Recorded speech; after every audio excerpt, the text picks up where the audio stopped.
Hi, my name is Anna Stormzand, and I'm the Youth Health and Tobacco Initiatives Lead for Chatham County Public Health Department. Michelle and I are both in the Health Promotion and Policy Division. Welcome to our presentation, From Education to Policy Change, Capitalizing on an Evolution of Health Education and Health Promotion. And thank you for joining us virtually. We are happy to be presenting for the Wellness and Prevention section this year, and really felt that our presentation falls completely in line with this year's conference, which is reflecting on the past and reimagining the future. So today we're going to explore the field of health education and promotion, challenge the associated norms with these positions, and present examples of how we here in Chatham County have shaped our positions to meet the current needs of our communities and prepare for the future. Enjoy. My name is Michelle Wright, and I'm the Equity and Community Engagement Initiatives Lead at Chatham County Public Health Department. My co-presenter Anna and I are in the Health Policy and Promotion Division. We are so looking forward to sharing our perspectives with you today on the growth and change in the field of health education and promotion. We are honored for your attention today, and we thank you for joining us virtually.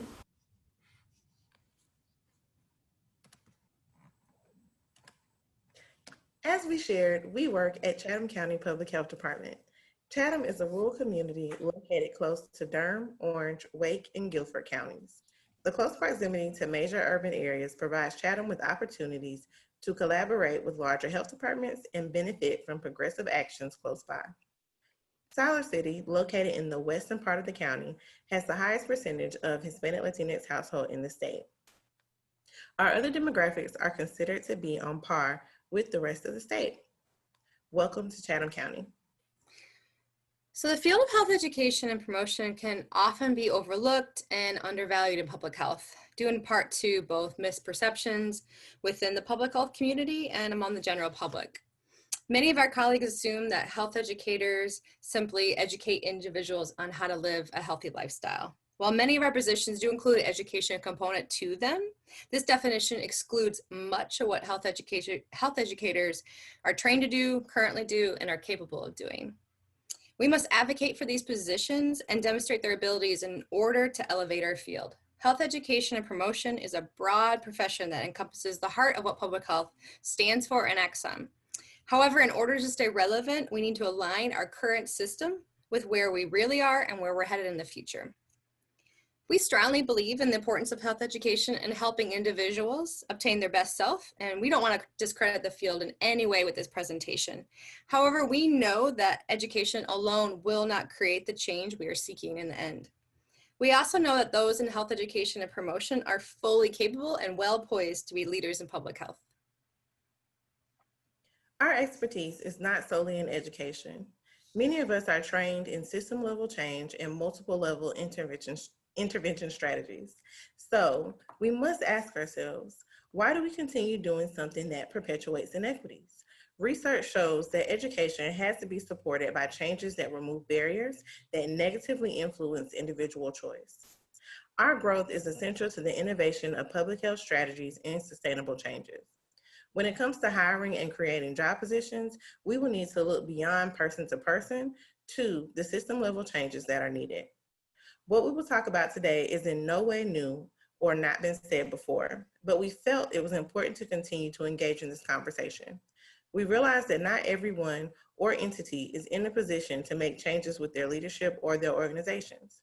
No matter what your position, we hope that everyone will take away something that they can work on today. We hope that you're able to apply lessons learned from our local health education and promotion experiences to your own organization's positions and program efforts. We also hope we are able to identify ways we all can incorporate policy and system change level activities into health education/promotion positions. And finally, we hope you are able to demonstrate the value of broadening the scope of health education and promotion within your organization. So let's talk more about why first. So we would argue that the future of public health sits with public health educators, public health promotion. It's that division that most people have a hard time describing exactly what it is, but we all know they're there. These are positions that are flexible to be able to do the needed work at multiple levels, have a broad reach, and are adaptable to communities' ever-changing needs. So we've identified in the next few slides some frameworks and articles on the new public health priorities that highlight the importance of the need to continue to grow and strengthen these positions. An important framework that lays the groundwork for our change is the socio-ecological framework. Typically, health educators have worked at the individual and interpersonal levels, and people often only see us working at these levels. However, we have the training and capacity to work at each and every level. And whether it is recognized or not, these physicians are already working across this framework and will absolutely continue to do so in the future.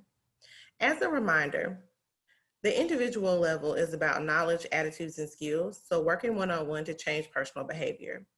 Interpersonal levels are working with friends, families, social networks, peer networks. Institutions and organizations, this is the level that includes churches, the workplace, and schools. Our next level is community, and that is the relationship between organizations, cultural values, and norms. Structures, policies, and systems is the final level, and that consists of national and state laws and regulations, institutional and historical structures like our legal system. Another framework we want to mention is the Health Impact Pyramid that was created by the former CDC Director, Thomas Frieden. So this pyramid looks at the impact of different types of public health interventions. So at the base of the pyramid are interventions with the greatest potential and greatest impact. So these usually address the socioeconomic determinants of health. As you go up, there are interventions that change the environment or context a person lives in. So whether or not someone has access to clean water, and that is then the default for that individual. Then to long-lasting protective measures like immunizations, to then ongoing direct clinical care for certain disease and case management, which is so necessary. And at the very top, health education and counseling.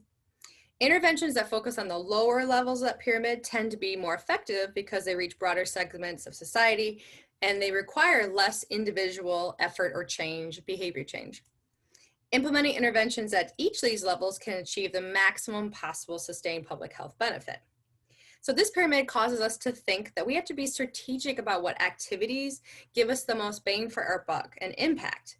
We need to think about ways to work across the pyramid, just like the SEF.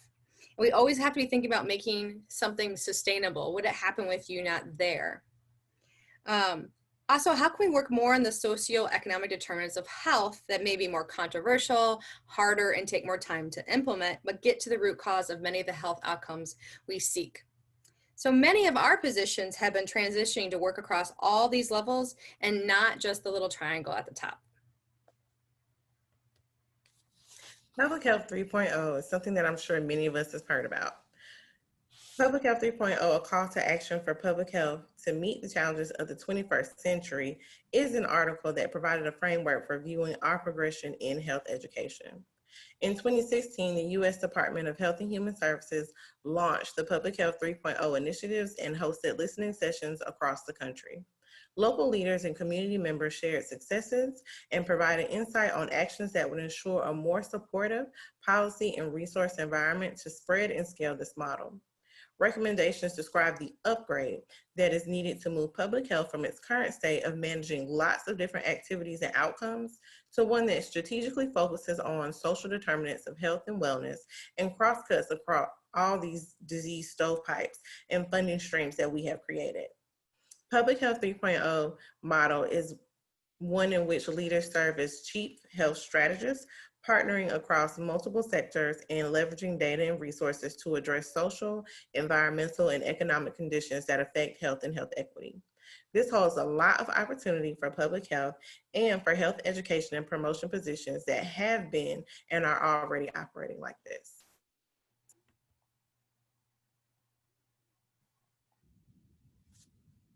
Our next article, Beyond the Status Quo, 5 Strategic Moves to Position State and Territorial Public Health Agencies for an Uncertain Future, builds off the Public Health 3.0 and discusses strategic moves to get us to Public Health 3.0. It was written for the 75th anniversary of the Association of State and Territorial Health Offices. It discusses an uncertain future for public health and how the status quo will not generate significant improvements in health that we are all working towards. However, it asserts that local, state, and territorial public health agencies are the true accountable care organizations and natural leaders in their geographic areas. Strategic move 1, from programs to populations. This really means that we need flexible funding in order to have flexible positions and innovation and build systems. Strategic move 2, from clinic to community. A move that discusses the need for upstream prevention with downstream clinical services. Strategic move 3, from patients to policies, really talks about the need to move toward environmental changes and making things the default. For example, increase the tobacco prices to prevent youth from using tobacco requires a lot less energy and money than individual counseling and cessation for the rest of their lives. Strategic move 4, from small to big data. It's really hard to get the whole picture without aggregated and consolidated data to understand health trends and predict health outcomes. And strategic move 5, from regionalization to rationalization. And this really means that we want to standardize what it is that we do. So Healthy Carolina 2030 came out this past January. In case you missed it, with all the hubbub with COVID-19, this kind of snuck out there, but the report was released, and for each health indicator, the report includes recommendations and evidence for informed policies and practices to address that indicator of interest. So I pulled out 2 for this presentation.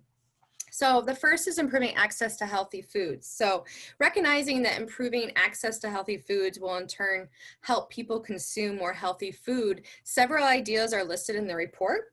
To do this, they list increasing technological support for SNAP EBT payments for food retailers, expanding transit options in rural and low-income communities, and supporting school-based meal programs. Another example that's relevant to this conversation is an indicator to decrease tobacco use across the state of North Carolina.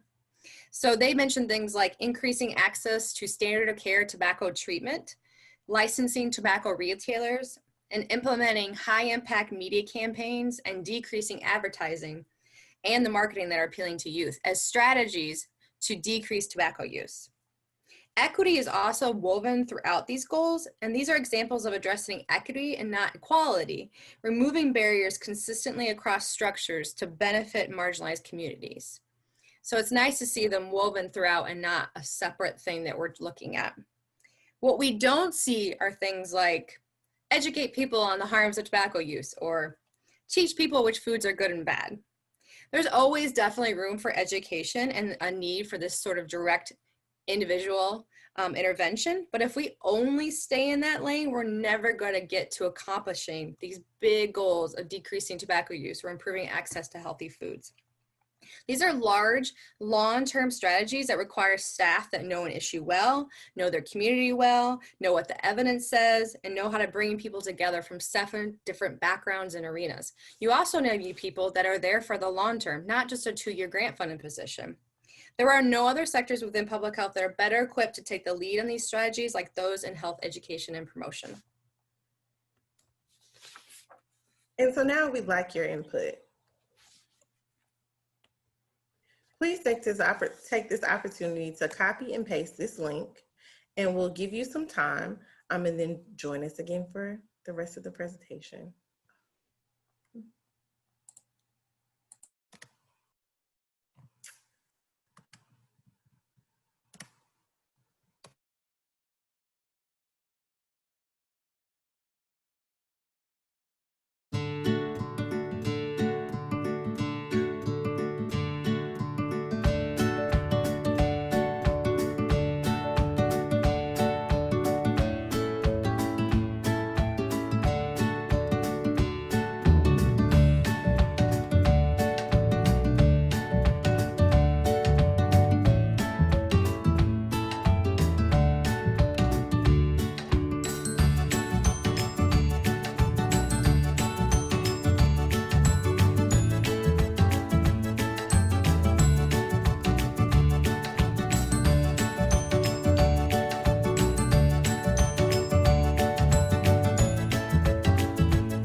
Okay, so we hope that gave you enough time to be able to copy and paste that link and take our short little survey about what your working title or your public health colleague's title is at your organization.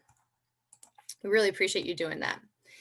So that was a lot of information about the why our positions need to continue to evolve and what frameworks are there to support that. So now we're going to give you 5 different examples of public health educator or public health promotion positions at Chatham County Public Health Department and how they've been transitioning over time. So the first one I'm going to talk about is actually part of my position. This is a position that is often at public health departments. So someone who focuses on sexual health or somebody who focuses on teen pregnancy prevention or adolescent pregnancy prevention. So I want to give a caveat to all these positions that all this work started years before Michelle and I showed up, and they continue to be works in progress. And if you were part of getting these positions to where they are today, you know who you are, so thank you very much. And we all do our part to keep things moving forward. In the past, this position was at one point or another teaching sexual health education directly in schools and youth serving organizations, facilitating peer education groups at high schools, and coordinating an adolescent health coalition. However, directly teaching in each and every school in classroom, especially with a growing number of schools like we have in Chatham County, is not sustainable at all. We sought to make sexual health education an actual part of the healthful living health education curriculum that all Chatham County students receive. And we want to make sure that all students in Chatham County have access and are getting this education and not just a few. So the sexual health educator position evolved from directly teaching sexual health education at all the high schools to then providing teacher training and identifying evidence-based curriculums for teachers to use.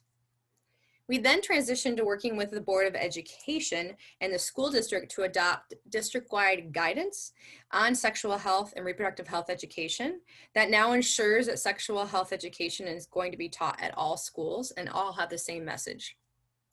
This position was also instrumental in creating and budgeting for a school health, wellness, and physical activity instructional program facilitator that sits within the school district to now monitor the implementation of all health education, including sexual and reproductive health, across the county.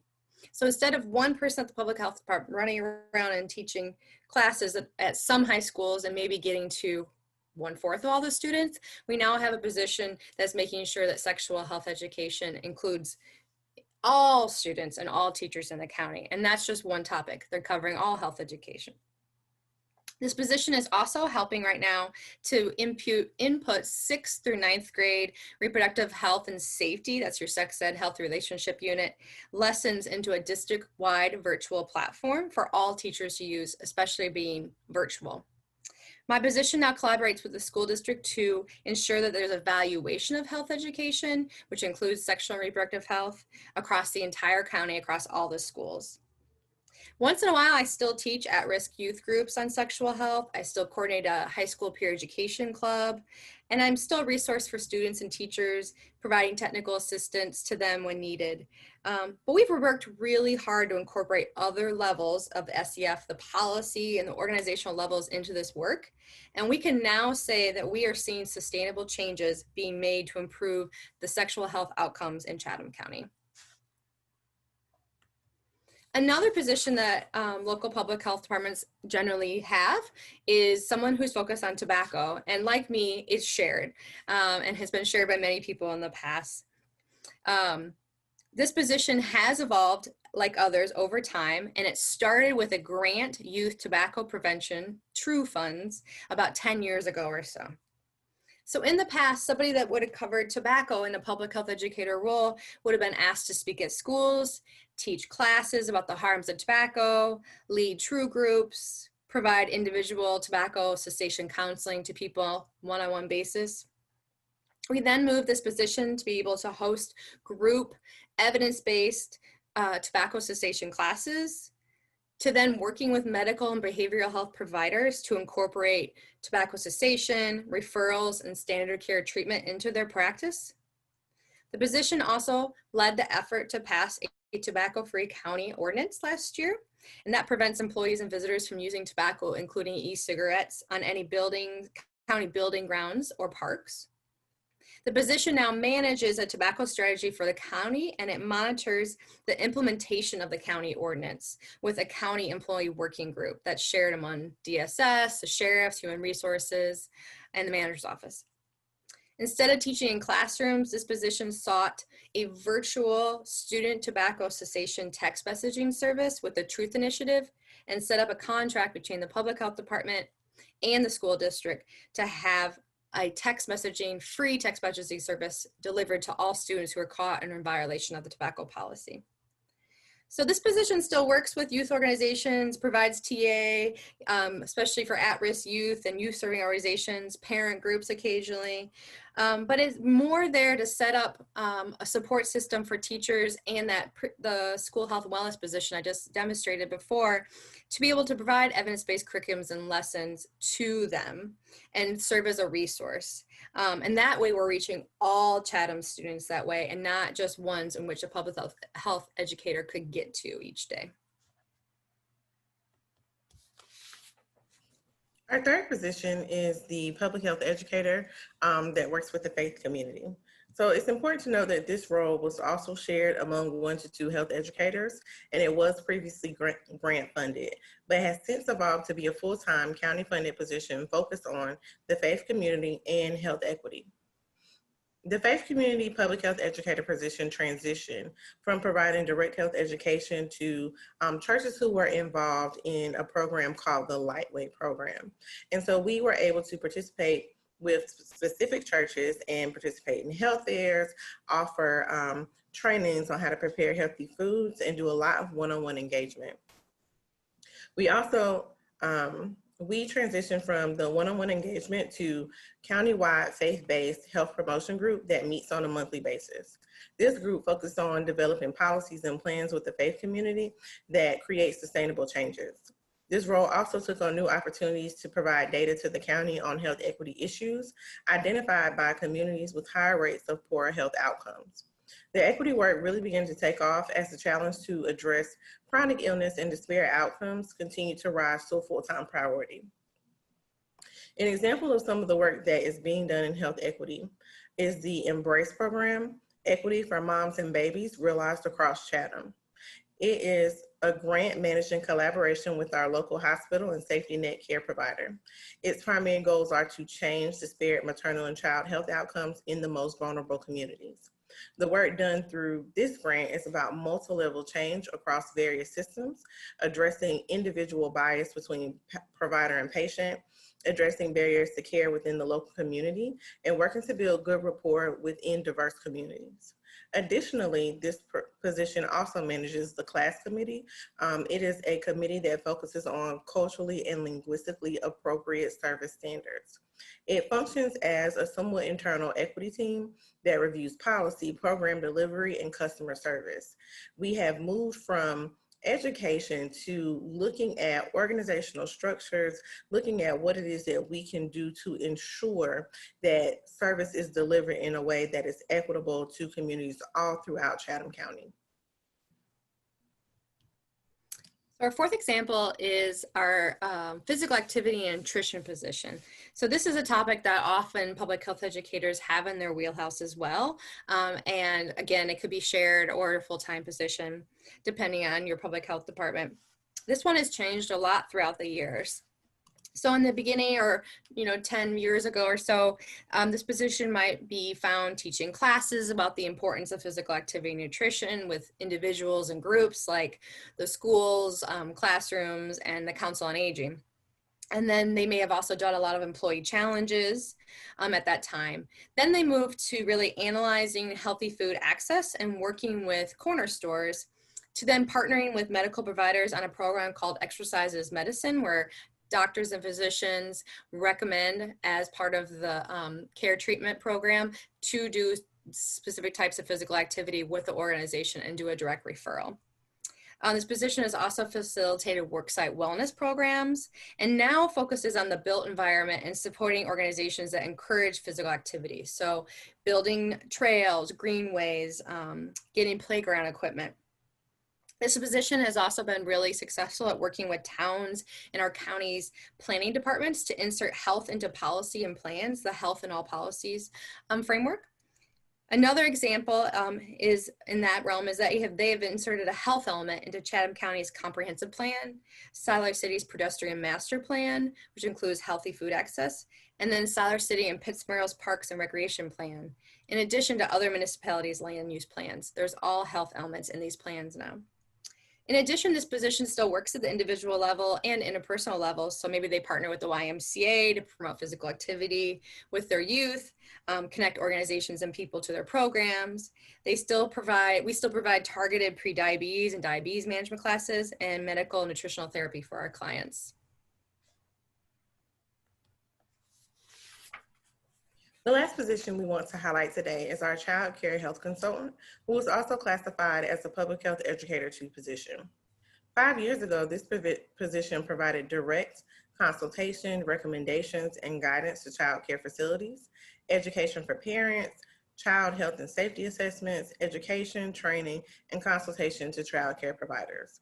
Realizing that children's health is impacted by more than just the child care center they attend, and that not all children attend a child care center, this position has evolved to be an expert position on early childhood health and safety for the county. In addition to the activities I just mentioned, this position also actively involves with strategic planning and implementation to improve the health of all young children in Chatham County, focusing on health insurance coverage, access to a medical home, nutrition, and physical activity. Leading and implementing farm to early care and education program, collaboration with agricultural extension, master gardeners, and local farmers, which improves nutrition practices at all child care facilities. They collaborate with our local community college and health alliance to provide healthy cooking classes at low cost for child care providers. Partners with Child Care Services Association's meal delivery program to expand its program into Chatham County. Instrumental in revising and implementing licensed child care immunization compliance policy, collecting and analyzing immunization data, and advises state and local policies that affect children and their families. This position also collaborates with regional dental hygienists to provide education and training to child care providers. And now we'd like your input. One more time. What sort of activities do you or your public health education colleagues do? Please, once again, copy and paste the link, and we'll give you a few moments before we jump back into our presentation.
Thank you again for giving us input. We're really excited to see what sort of activities everyone's working on. We have ideas, but it's always great to hear about what's happening across the state. So we've given you some 5 examples from Chatham County, and we know it's a lot of information and a lot of evolution of those positions, and you're probably asking yourself, well, how do I start that movement forward with certain positions, my own or my colleagues? What do we need to be able to do to reshape our positions? So Michelle and I have a couple of suggestions that we think are critical to keeping this conversation moving forward and making those needed changes. So the first one is names.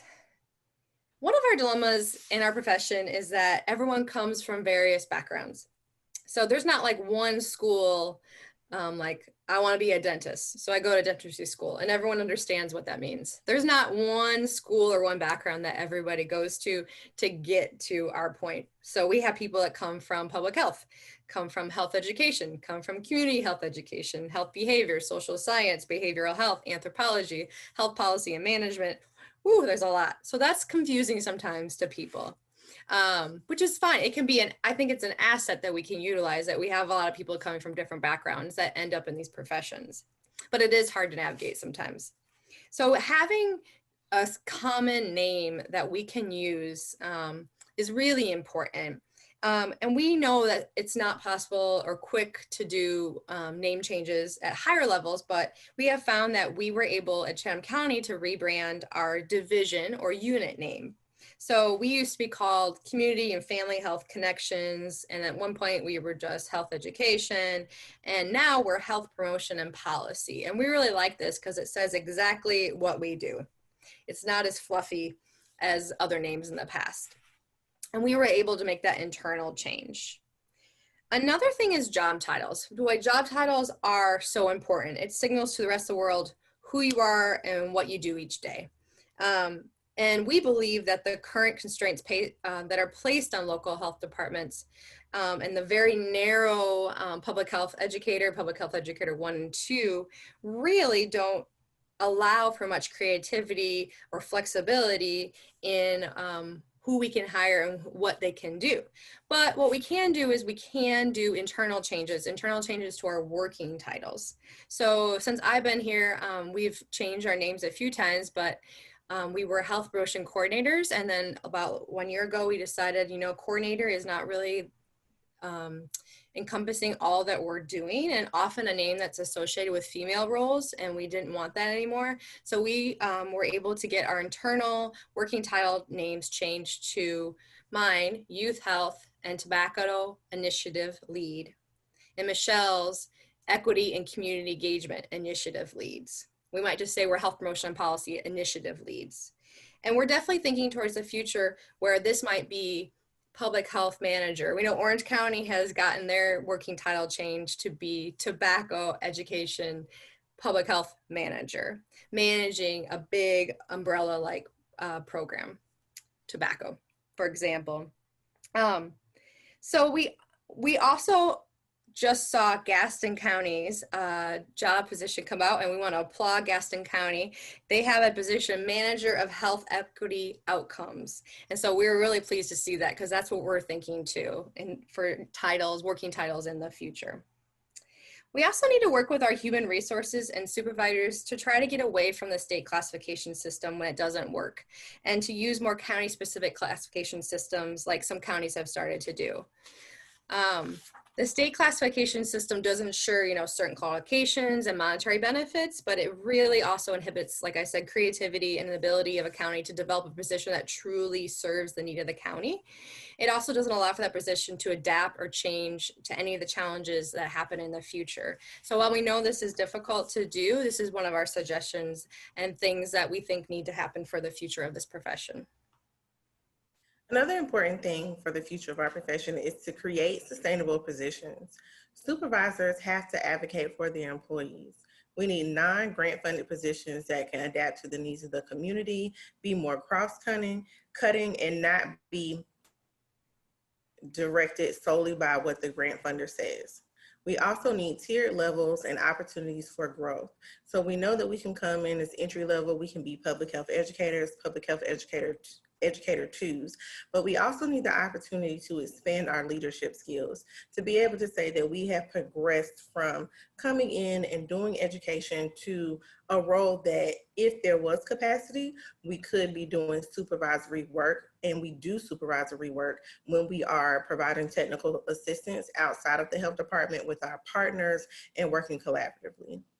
We also need continued education and training where you can earn a specific certification or learn about the socio-ecological framework, learn about health in all policies, equity in all policies.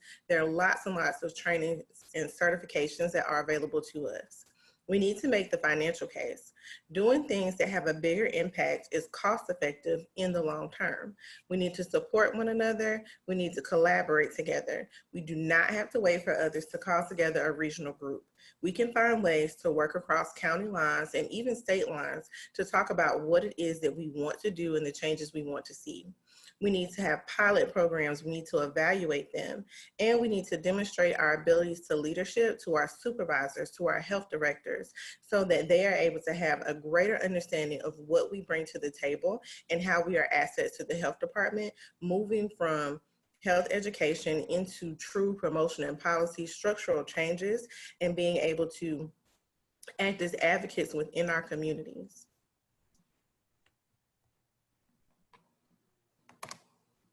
We would like to propose a new structure today. Previously, public health educator was one category that is supposed to encompass 100 different types of activities. We suggest for the future to better encompass what we do in public health to be called public health program manager or public health strategist. This is an overall umbrella position that monitors progress toward health outcomes over time, that brings in needed funding, is cross-cutting, and manages teams with diverse public health and non-public health people. So we want to finish up today with an activity. So we have two parts to this, you'll see in the blue and the purple. And we'll give you a few minutes to think about this during this recording. We want you to think about a topic, any topic that you yourself work on or someone that you work with in your public health department or organization works on. We want to identify the level where this person, health educator, health promoter would normally work. We want you to brainstorm ways that this person can work on that topic on several different levels. So thinking at the institutional organizational level, the community level, or the policy level. And again, this could be your position or someone that you work with, supervise, that you can encourage to do this. Think about action steps to move from an individual level focus to other levels of the socio-ecological framework. Have a meeting with your supervisor to discuss other opportunities for your position to address tobacco use. Meetings with the Director of Parks and Recreations to talk about a tobacco policy to prevent smoking in public spaces. What can you do next week, next month, or even longer term? Again, think about this for your current position or someone you could encourage to do this. So we'll give you 2 minutes to think about those two areas.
Great. So we hope you had some good ideas. Normally, if we were doing this person, we'd have a great brainstorming session right now. We apologize, but we hope you had some good thoughts that you're able to jot down for yourself.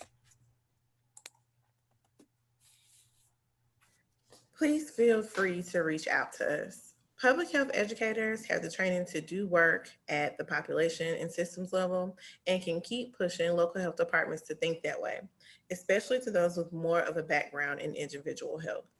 We want to challenge everyone to advocate for our field and to continue to push ourselves to refine the current work we do and expand into new areas that we can have a major influence in. Please feel free to reach out to us. We would love to brainstorm ways to incorporate certain activities into positions, to advocate for our positions with you, and overall support you in expansion. Thank you for joining us today, and we hope you enjoy the rest of the conference. And please reach out to us. Bye, everyone.